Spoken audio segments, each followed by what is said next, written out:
Corporate విద్య కాసుల కట్టడి. ఇంకో ఇది శ్రీ చైతన్య స్కూల్కి సంబంధించి శ్రీ చైతన్య స్కూలు లక్షల కోట్ల రూపాయలు దండుకుంటుంది, కోట్ల రూపాయలు బిజినెస్ చేస్తుంది, అక్రమ సొమ్ము ఆర్థికంగా సంపాదించుకొని ఇలా 830 స్కూళ్ళను స్థాపించి ఇష్టానుసారంగా ఇవాళ ప్రతి ఒక్క విద్యార్థి దగ్గర నుంచి ముక్కుపిండి వసూలేసేటువంటి నేపథ్యం ఉంది. కాసులకు ఎంత కక్కురుతి అంటే ఇలా బ్లాక్ మనీ సుమారుగా ప్రతి సంవత్సరం అడ్మిషన్ పేర్లతోనే, ఇలా ఫీజుల పేర్లతోనే, ఇలా బుక్స్ల పేర్లతోనే, ఇలా కొత్త యాపులు కనుగొని ఇవాళ వాళ్ళు సంపాదన అంటే ఒక సంవత్సరానికి సుమారుగా 1500 నుంచి 2000 కోట్ల రూపాయలు వాళ్ళు దండుకుంటారు. అందులో సగం ఆ ట్యాక్స్ కట్టేసిన కూడా ఇంకా సగం వాళ్ళ అకౌంట్లో ఉంటాయి. అక్కడ పనిచేసేటువంటి ఎంప్లాయీకి 6000 నుంచి 8000 9000 రూపాయలు ఇస్తారు అక్కడ ఆయమ్మలకి. అక్కడ పనిచేసేటువంటి టీచర్లకి అత్యంత తక్కువ జీతం 30,000 నుంచి 40,000 జీతం ఇస్తారు. వాళ్ళు 10 సంవత్సరాలు 9 సంవత్సరాలు 8 సంవత్సరాల నుంచి ఎక్స్పీరియన్స్ ఉన్నప్పటికీ కూడా ఎంత దోపిడీ వ్యవస్థ అంటే అంత దోపిడీ వ్యవస్థ. ఇక్కడ విద్యార్థులతో కూడా అదే విధంగా దోపిడీ చేస్తారు, టీచర్లతో అదే విధంగా దోపిడీ చేస్తారు, ఆయమ్మలు ఉంటే వాళ్ళ మీద దోపిడీ చేస్తారు. ఈ శ్రీ చైతన్య స్కూళ్ళను మొత్తం టోటల్గా రాష్ట్ర వ్యాప్తంగా దేశవ్యాప్తంగా మొత్తం మూసివేయాలి. ఈ స్కూళ్ళ వినా ఇదే తరహాలో ఈ శ్రీ చైతన్య స్కూళ్ళు ఏ విధంగా అయితే మొదలు పెట్టినో మిగిలిన స్కూల్ కూడా శ్రీ చైతన్య ఆదర్శంగా తీసుకొని కూడా వాళ్ళు కూడా కాసులకు అకృతి పడుతున్నారు. ఇలా ఉన్నటువంటి విద్యార్థుల జీవితాలతో చెలగాటమాడుతున్నారు.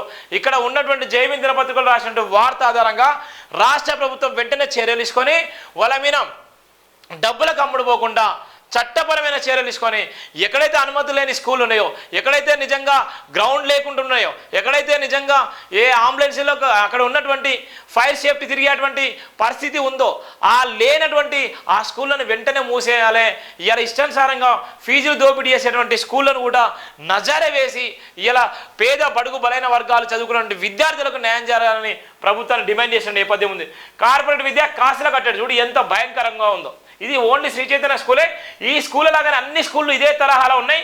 అన్ని స్కూల్లో కూడా భరతం పట్టేటువంటి నేపథ్యం కూడా మనం చూస్తున్నాం. జిల్లాల వారీగా విద్యాశాఖ అధికారులదే బాధ్యత.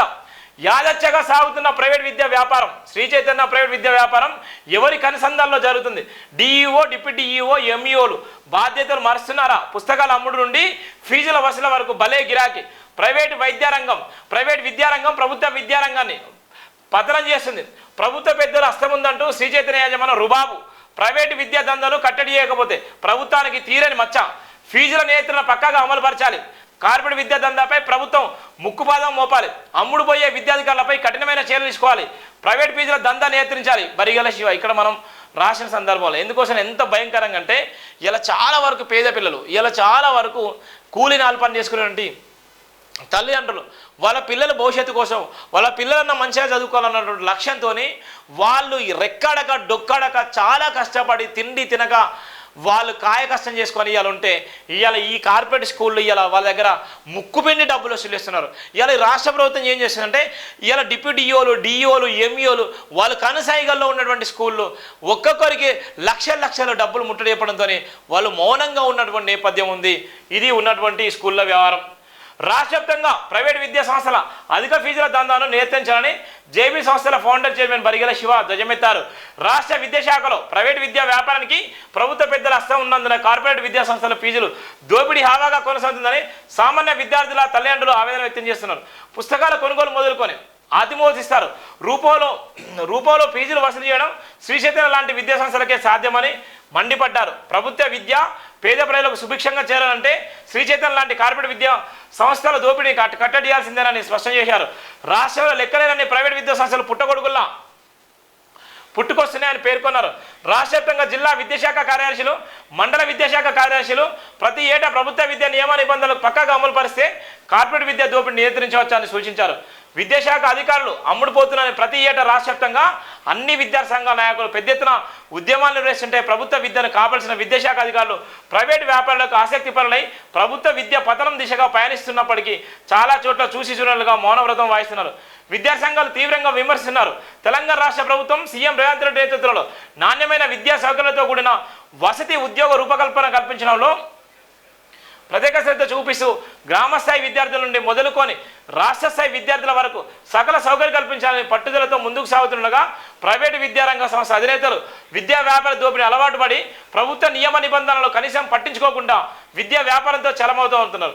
తెలంగాణ రాష్ట్ర సీఎం రేవంత్ రెడ్డి ఆధ్వర్యంలో తక్షణమే రాష్ట్ర విద్యాశాఖపై లోతైన అధ్యయన సమీక్ష నిర్వహించి నిరుపేద విద్యార్థుల విద్యను అభ్యసిస్తున్న ప్రభుత్వ విద్యకు ప్రాధాన్యత పెంచే విధంగా కఠినమైన ఆంక్షలతో కూడిన చట్టాన్ని రూపొందించాలని తెలంగాణ రాష్ట్ర వ్యాప్తంగా అనగారిన పేద విద్యార్థులతో పాటు జేబీ సంస్థల చైర్మన్ బరిగల శివ సీఎం రేవంత్ రెడ్డి కోరుతున్నటువంటి నేపథ్యం ఉంటుంది. ఎంత భయంకరంగా అంటే ఇవాళ ఉన్నటువంటి శ్రీ చైతన్య స్కూల్లే కానీ ఇవాళ మిగిలిన స్కూల్లే కానీ ఇష్టానుసారంగా దోపిడీ చేస్తున్నారు. ఇవాళ విద్యార్థుల జీవితాలతో చెలగాటమాడుతూ అక్కడ పనిచేసేటువంటి ఎంప్లాయీలతో కూడా చెలగాటమాడుతూ ఇష్టానుసారంగా డబ్బులు దండుకొని ఇవాళ వాళ్ళ జీవితాలను ఆన్ చేస్తున్నారు. మరి రాష్ట్ర ప్రభుత్వం చేస్తుందంటే ఇవాళ ఉన్నటువంటి డిఈఓలు డిప్యూటీ డిఈఓలు ఎంఈఓలు ఇవాళ వాళ్ళ కనుసన్నల్లో ఉండి ఇవాళ డబ్బులకు అమ్ముడు పోయి ఇవాళ పేద విద్యార్థులు చదువుకున్న విద్యను కూడా పట్టించుకునే నేపథ్యం లేదు. అందుకోసమే రాష్ట్ర ప్రభుత్వం రాష్ట్ర ముఖ్యమంత్రి విద్యాశాఖ మీ చేతిలో ఉంది. ఇవాళ మీరు కొరడ గుల్పించండి. ఇవాళ ప్రైవేట్ విద్యా సంస్థలు ఎవరైతే ఉన్నాయో ప్రైవేట్ విద్యా సంస్థ నారాయణ శ్రీ చైతన్య ఇవాళ ఢిల్లీ పబ్లిక్ స్కూల్ ఇవాళ ఎలాంటి పబ్లిక్ స్కూల్స్ ఉన్నాయో ఆ పబ్లిక్ స్కూళ్ళ మీద ఇవాళ మీరు నజారా పెట్టండి. ఇవాళ అక్రమంగా సంపాదించుకొని ఇవాళ వేల కోట్లు అక్రమంగా సంపాదించుకొని ఇవాళ వాళ్ళు జలసాలు విలాసవంతమైన జీవితాన్ని గడుపుతున్నారు. అవన్నీ కూడా పేద వల్ల చెమట చుక్కలతో వాళ్ళు నిర్మించుకున్నటువంటి నేపథ్యం. ఇవాళ పేదవాడు నిజంగా ఉన్నతంగా చదవలేని పరిస్థితి. ఇవాళ 1వ ర్యాంక్ వచ్చిందంటే 100 సార్లు పేపర్ ప్రకటన చేస్తారు, టీవీలలో లైవ్ పెడతారు, టీవీలలో ప్రకటన చేస్తారు. ఆ డబ్బులు ఎక్కడి వస్తున్నాయి? ఎంత ఆదాయం ఉంటే మీరు టీవీలలో ప్రకటన చేయాలి? ఇవాళ ఎంత ఆదాయం ఉంటే పేపర్లలో ప్రకటన చేయాలి?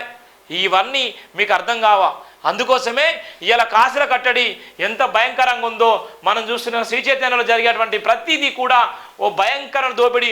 2000 కోట్ల స్కాము ఈ విద్యా వ్యవస్థలో జరిగేటువంటి ఒక శ్రీ చైతన్యలో ప్రతి సంవత్సరం జరిగేటువంటి విద్యా వ్యవస్థ ఒక 2000 కోట్ల దోపిడీ జరుగుతుంది. ఆ 2000 కోట్ల దోపిడీ ఏ విధంగా ఉంటుందో ప్రతిరోజు జయబిందన పత్రికలు ఉన్నటువంటి వార్తల ఆధారంగా రాసేటువంటి ప్రయత్నం చేశాను. ఇది జయబిందన పత్రికలు ఉన్న ప్రధాన వార్త.